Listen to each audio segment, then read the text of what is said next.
Hello, my name is Michael Tessaro and I prepared this presentation entitled ACCC Cheat Sheet November 2023. And if you've been watching my YouTube channel, you'll know that I prepare these little summaries of all the ACCC developments over the particular month. So in this particular presentation, I'll be talking about all developments that occurred in relation to ACCC in November 2023.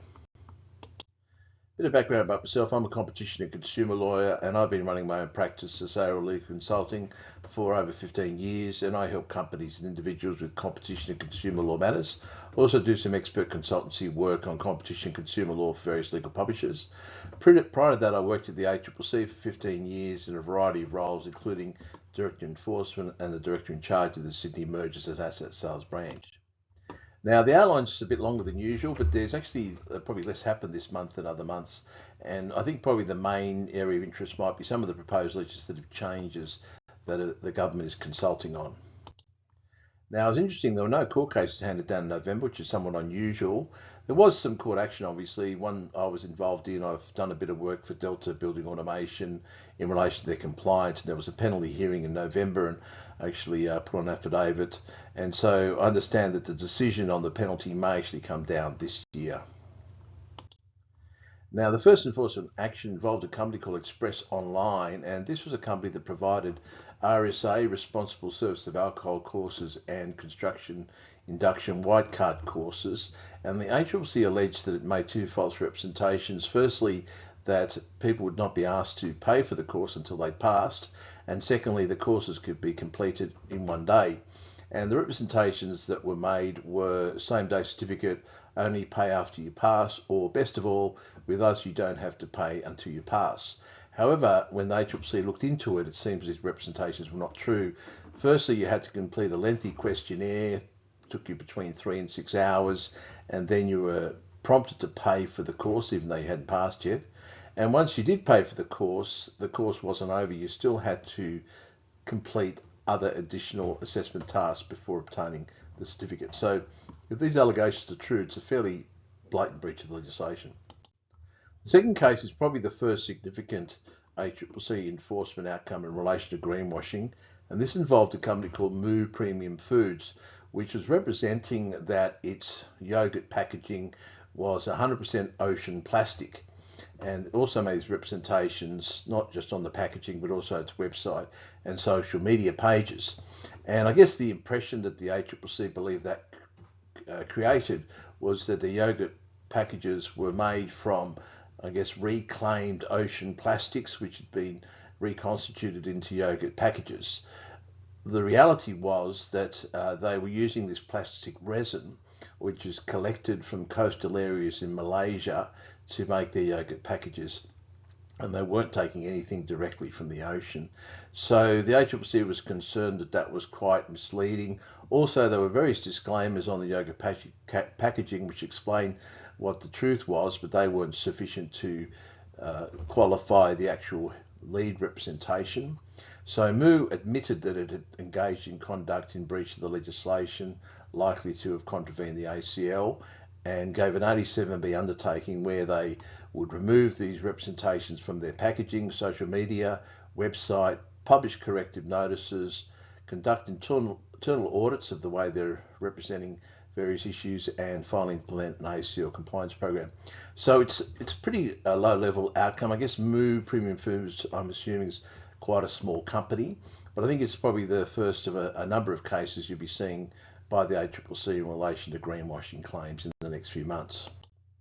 The next case involved Riff Raff, and this was again a very small company by the looks of it, online retail of baby products, and paid 8 infringement notices to a total value of $132,000, and this related to representations about comforter toys being safe for babies to use from birth. And they made some pretty clear representations that these products were suitable for children from birth. Firstly, we always recommend the introduction of Riff Raff sleep toy from birth where possible. Did you introduce your Riff Raff from birth? If you didn't, do you wish you had? And design with safety in mind. And I think it's clearly understood that having any soft toys in the crib with the baby is very dangerous. There's a high risk of suffocation. So these representations were false and quite unsafe. And so again, the ACCC resolved this with some infringement notices, but also an 87B undertaking, and they agreed not to make these representations again, amend social media advertising to remove the representations, provide corrective notices to customers, and also explain to them the risk associated with sleep aid toy products in the crib from birth, and establish a consumer law compliance program. So again, you see the ACCC not litigating cases against small businesses, which I think makes sense. They still get the compliance message across. There was only one merger matter in the month, and this involved the Viva Energy proposed acquisition of OTR. Viva Energy is a large operator nationwide of fuel stores, and they actually have ownership of the Coles Express convenience store. And they're proposing to buy OTR, which is primarily a retailer in South Australia. And the ACCC had some concerns over this acquisition, and a divestiture proposal has been put to the ACCC whereby Viva will sell 24 Coles Express sites in Adelaide and a further one in the Eyre Peninsula. And the interesting thing about this particular case is that there's already an approved purchaser. So the parties have identified Chevron as the purchaser of these 25 stores. And I'm assuming the ACCC believes Chevron is probably appropriate person or appropriate organisation to buy these particular stores. But the ACCC is consulting on this divestiture to ask the industry whether they think it's going to be sufficient to remove the risk of a substantial loss in competition from this particular acquisition. Furthermore, whether Chevron really is an appropriate organisation to buy the assets. Also, it was interesting, the 27th of November to the 1st of December is Scams Awareness Week, and as a result the ACCC and the National Anti-Scam Centre put a lot of information out about the scams that you need to be watching out for, and clearly the biggest growth area in terms of scams has been impersonation scams. As you can see, 70% of all their reports related to impersonation scams, and they identified the ones that are most effective in ripping money off people. Imposter scams, where somebody might claim they're from the government and there's a risk of deportation, something along those lines. Business email compromise scams and bank impersonation scams. And the ones that are the most prevalent, although they don't result in the largest amount of money being stolen from consumers, are road toll scams, Australian government impersonation scams, and the Hi Mum family impersonation scams. I guess the main thing is that these scams are facilitated usually by text messages or emails, so you have to be very conscious of the risks associated with those types of communications. And in the media release by the ACCC, they have some hints on how consumers can protect themselves from these various scams, and also some tips for avoiding scams. So I recommend you have a look at that if you're a consumer, obviously. The other interesting thing that I don't know if it's got a lot of profile at the moment is this proposed scams code framework, and the government is consulting on this new proposed framework, and what it'll involve is to introduce these minimum consistent obligations for all regulated businesses to prevent, detect, disrupt and respond to scams. And this will complement sector-specific obligations that are tailored to the role of each sector. So effectively they're talking about bringing in regulations in relation to banking, energy, telecommunications sectors, and there's a positive obligation of these organisations to implement strategies to protect their customers from scams. And the interesting thing about this proposed framework is that as you can see in the second paragraph there, regulated businesses would be expected to have robust measures in place to address the risk of scams on their services. Furthermore, strong penalties would apply if businesses fail to comply with obligations. As you can see, not only going to be a new set of laws that apply to particular regulated businesses, but they're going to be penalties associated with as well. So that's something the government's consulting about at the moment, and the consultation finishes on 29th of January. So if you're going to be a regulated business, you may want to get in there and put in a submission. Then last month I mentioned the problem of the LG solar batteries and the lithium-ion batteries which are installed in various solar energy systems. And even though the ACCC issued a warning last month, I think they formed the view that was not sufficient in the circumstances. So they've got the Assistant Treasurer to issue a national safety warning notice. And this obviously raises the profile of this risk significantly. And it is something that doesn't happen very often. I don't remember too many times the Treasury issuing such a notice. And this relates to these lithium-ion batteries which are installed, and there's a high risk that they'll overheat and cause house fires. So what they're trying to do is get people to be aware of the problem. And the concerning bit is that there remain 8,000 of these batteries still in circulation, but 6,000 of them have not been located yet, which is very surprising. It's hard to believe that a big solar battery could be installed somewhere, but there'd be no records of where it's actually installed. And so what they're encouraging people to do is to check if the battery has been recalled. And the thing to remember there is they're not all LG branded solar batteries. They could have other brand names on them. If it is one of the recalled batteries, switch it off immediately and then contact LG or Solax. And one thing to remember as well is that LG will pay some compensation for consumers who say have higher energy bills from having turned off their solar system in response to this notice. The big report that came out in November was the 7th Digital Platforms Inquiry report, and this was really looking closely at how the 5 biggest digital platforms expand into people's everyday lives, and they're looking at the various interconnected products and services which they provide. And the ACCC formed the view that these risks are exacerbating the harm to competition to consumers.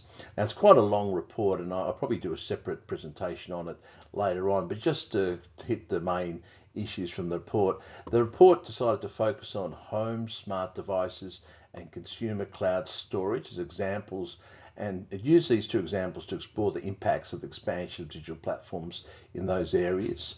And it also noted that the continued expansion of the big five, Amazon, Apple, Google, Meta, and Microsoft, into these emerging technologies creates a concern and the need for regulatory reform. So the ACCC is pushing hard for additional regulatory reform because it believes the power of these companies is already very, very significant and is increasing.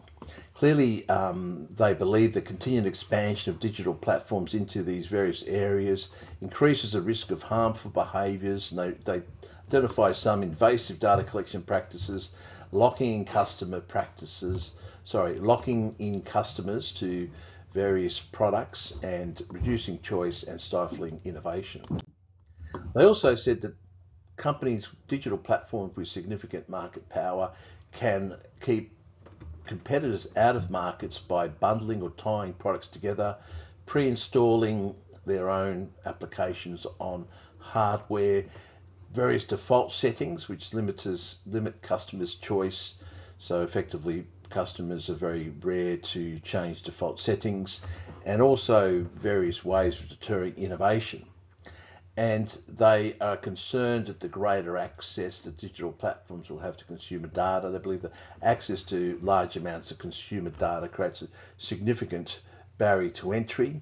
And also they're using these ecosystems, so branching out into a lot of different product areas, and these ecosystems are making entry much harder. Now that sort of makes sense. I guess, when you think about it, in order to fully compete against some of these companies, you don't necessarily come in with one product. You might need to come in with a suite of products, and obviously the barriers to entry to doing that are much higher.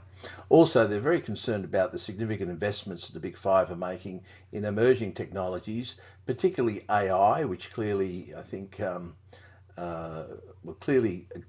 Microsoft and Google are making big investments in generative AI, and Meta's been making a big investment in virtual reality for many years. But they're all very keen to get involved and make big investments in those areas, and often it's buying smaller companies, innovative companies who've started developing products in those various areas.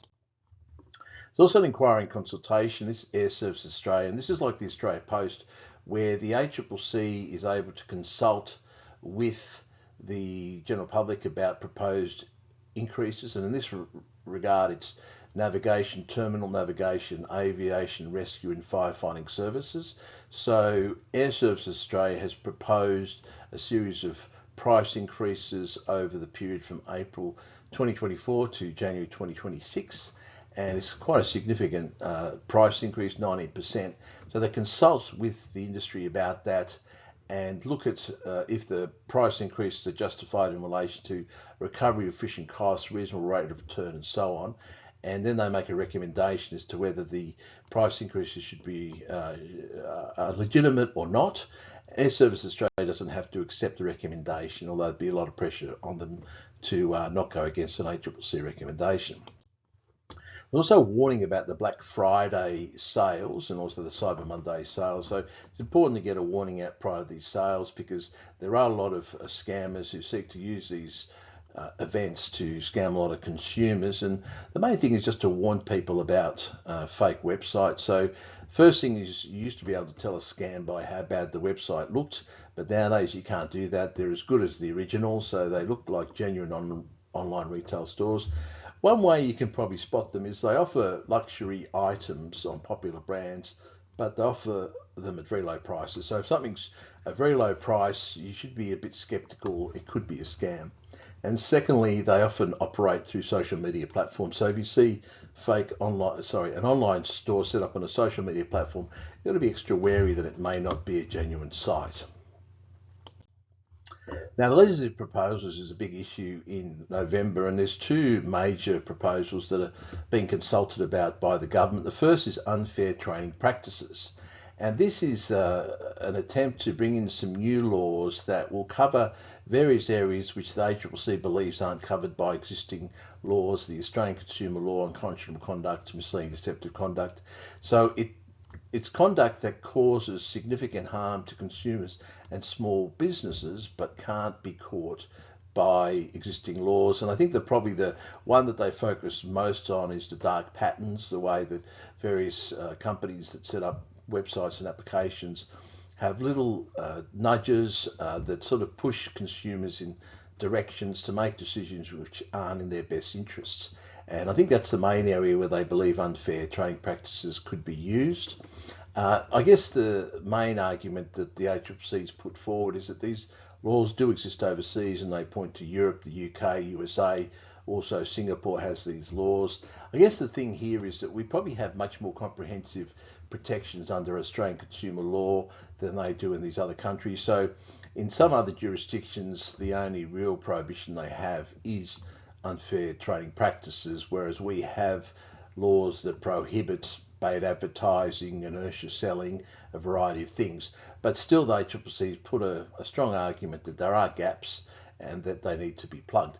And what's happened is the government sought comments on the proposed changes. That just closed at the end of November, 29th of November, and a lot of different organisations have put in submissions. I think I worked on a submission for the Law Council Small and Medium Enterprise Committee on these proposed changes, and a lot of state regulators have been interested in the changes, and clearly consumer groups have been very much in favour, like Choice, of these particular changes. So I guess all the information's in. There'll be a report issued at some stage. I think the probability is this law will come in. The question is, what penalties will it be subject to? Arguably, maybe they shouldn't be subject to the very high penalties that exist under the Australian Consumer Law, although I somehow doubt that. I think it'll be the same penalties that apply across the board. Second area of consultation, this is a longer term consultation, relates to various merger reforms which the ACCC has been pushing for a long time. Initially, Rod Sims proposed these changes, and then Gina Cascod-Leave, the current chairperson, has supported them. And the Competition Review Task Force, which was set up to look at various reforms to competition law, is conducting a consultation, and it involves people from a variety of places. ACCC, Rod Sims is on it. It has international representatives, very high profile individuals such as David Gonski, people from Treasury and Prime Minister and Cabinet. So it's a pretty high powered group, and it's supposed to look at various issues and provide reports and recommendations on a rolling basis over a period of 2 years. And the first cab of the rank is the merger reform. And effectively, the ACCC wants a mandatory system. So currently we have a voluntary system where people go to the ACCC and tell the ACCC about a proposed merger, and they get a clearance. And the ACCC believes that is no longer the way to operate. Firstly, every other OECD nation operates mandatory system, so they're sort of saying we're a bit out of touch with overseas jurisdictions. There's been quite a lot of complaints that some companies aren't being very truthful in the way they provide information in the system. There are examples of a number of companies going ahead and doing a transaction without either giving the ACCC enough time or telling the ACCC at all about the acquisition. So I guess if the trust isn't there, the voluntary system's not going to work. They also want a suspensory regime, so that means that nobody can actually consummate their merger unless they have the proof from the ACCC. At the moment, people can complete it, and it's really up to the ACCC to go to court and stop them. They also want to change the test. So at the moment, the ACCC has to prove that an acquisition is going to lessen competition or likely to lessen competition.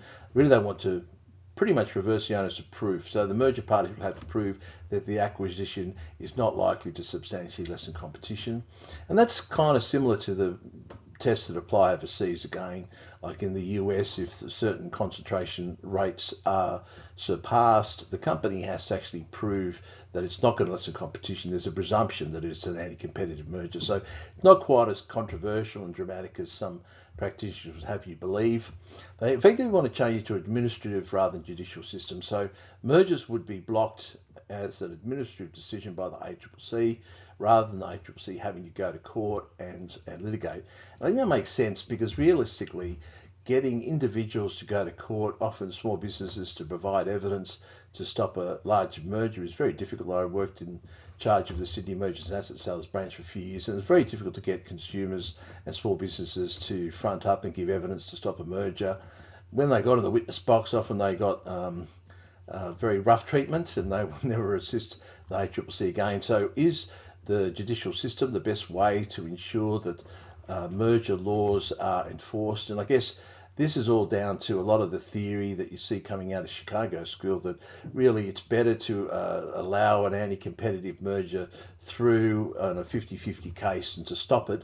But realistically, I think the view should be that should err on the side of caution and stop mergers which have a potential of lessening competition. And that means if you pro-competitive mergers are stopped, well, that's the price you pay.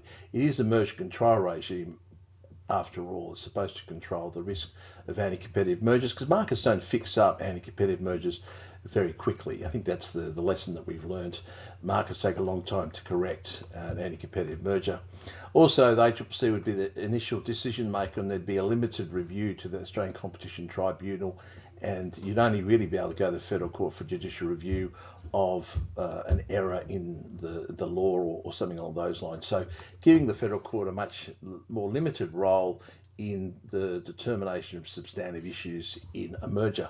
So they're the proposals, and I guess there's been a series of roundtable consultations. I participated in one just last week, and I think the consultations have ended now. Still time to put in submissions by the 19th of January 2024, and I personally think that these changes will come through. I think the government accepts the ACCC's position that the regime is being gamed, that we are out of touch with overseas jurisdictions, and we should really implement what I think Jenny Gottlieb's called the precautionary principle. Now, there was one speech in November, and this was really about the intersection between competition, consumer and privacy laws. And what it seemed to me was a very strong statement by the chair of the ACCC that regulation is needed. And this is an issue that's been looked at by the Competition Review Task Force. And as she said, digital platform data practices raise significant competition and consumer issues. So they're very concerned of the way that the digital platforms manage these issues. They believe that there's misrepresentations about data collection usage practices, and that's not just theoretical. There's been two cases. There's been the Google location data case and the Innovo case involving Meta. There's a lack of transparency about how digital platforms collect, use and share consumers' information. Again, that's not theoretical. There have been two cases taken to the ACCC that demonstrate that. The digital platforms have access to vast amounts of high quality user data, and this actually creates significant competitive advantages, creates huge barriers to entry. You need to compete by having access to huge data, and companies can't just come into the market and gather that data overnight. Also, the lack of competition can potentially reduce a firm's incentive to build strong privacy protection. So really, companies may compete to provide better levels of protection of personal information, and if there's less competition, there's no pressure on companies to insist on high standards in that regard. And data-related factors increase barriers to switching and contribute to high barriers to entry and expansion in digital platforms, and increase the potential for harm to competition. So this is all related. Data is all related to entry to markets, ability to compete, and it's got to be monitored, regulated more closely. So I think it's a realisation of the new age we live in. In the past, there'd be physical assets that create barriers to entry. Nowadays, it's really access to data and large amounts of it. Now, the three other issues that were reported on in November, the first was the NBN. As you know, the NBN SAU got passed or agreed to last month, so the new pricing for NBN services. So the ACCC is encouraging consumers of NBN services to shop around because their current provider may no longer be offering the best deal. And clearly the main thing that came out of the SAU in terms of day-to-day practical changes is that the 100 megabyte and 25 megabyte plans are probably going to go down in price, and the 50 megabyte plan is going to go up. So it might be time to look at it, changing a plan.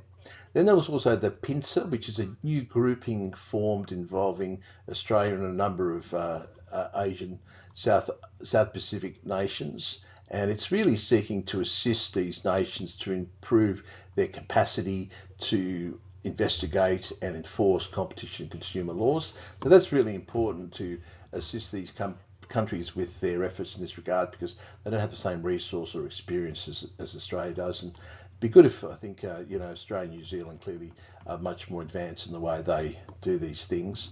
And the final thing's an interesting one. I commented last month that AEMO had its authorisation rejected on a preliminary basis. So a draft determination was issued to reject their request to coordinate with various electricity providers to provide various services. And they came back with a lot of information, further information supporting the public benefit claims. They proposed a shorter period for the authorisation, but significantly they got a lot of support from various industry participants and state energy departments who all said this would be a significant public benefits arising from this authorisation. So the ACCC, I guess, did a 180 from its draft determination and has approved the authorisation subject to conditions. So just in summary, it was a relatively quiet month in November. There wasn't quite as much going on. There was no court cases. And there was a bit of enforcement, but they're relatively small companies who were in the firing line. It is the first significant greenwashing outcome, and it's a good one. They didn't really go so hard on it, and I think that's because it was a small company, which I think is appropriate. But I think it's the first of many that's going to be coming out of the ACCC. I know they've got some big ones on the books that they're looking at the moment. The 7th Digital Platforms Report is a very significant report and really pushes the argument for regulation. I'll be doing a separate little presentation going through the ins and outs of that report, hopefully in the next couple of weeks. Now, the ACCC in their speech, Jenny Cass-Gottlieb's speech, has been pushing for the need for added digital regulation. That's really on the cards now with the Competition Review Task Force, looking at all the things the ACCC wants, the ACCC's wish list. And merger reform is the number one thing on the wish list, but number two is digital regulation. So that'll be probably the next thing that the Competition Review Task Force puts out for consultation and seeking some views about. And the legislative reform is probably the big issue. There have been 2 consultations, one completed in relation to unfair trading practices. There was a large amount of support for that across various areas. There were a few opponents, but really the people in favour of it were vastly outnumbered the opponents. So I can't see that law not coming in. How it's going to be drafted is the key. How is unfair going to be defined? Is it going to be a blacklist of activities which are going to be prevented? The merger changes is probably a bit more debate. Obviously, there are a lot of people opposing that. But the arguments in favour of changes in a number of respects are very strong. I think the government will accept the changes in both areas and bring them in, but there'll be a lot more debate about the merger changes over the next few months. So that's all I had. If you have any questions about this presentation, feel free to give me a call or send me an email. Bye bye.